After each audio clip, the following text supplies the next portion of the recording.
Prepsters, this is Ola with Pandemic Prepsters, and today we're talking about dehydrated canned goods. All right, so here I have some garbanzo beans.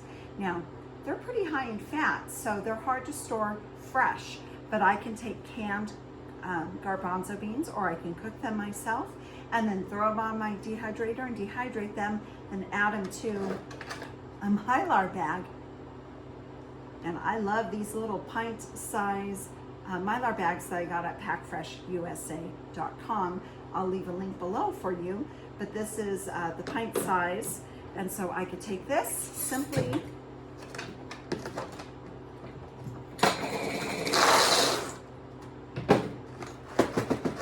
tap, tap, tap. I will add an oxygen absorber to that later. So now I have some quinoa.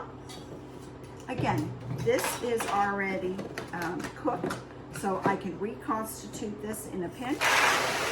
And I don't know about you, I like to stress less. So having stuff like this in emergency to where all I have to do is reconstitute, I use less fuel, less time, less stress. I can simply, absolutely simply reconstitute this, whether I reconstitute it in the Mylar bag or I reconstitute it with boiling water on the stove, whatever means, but there you go. I now have black beans, quinoa, and some garbanzo beans for longer term food storage. What a blessing this is. Again, stress less, really important. And in a pinch, reconstitute, or if you want to do some meal preps or meals in a jar, anything like that. I like meals in a mason, not meals in a jar.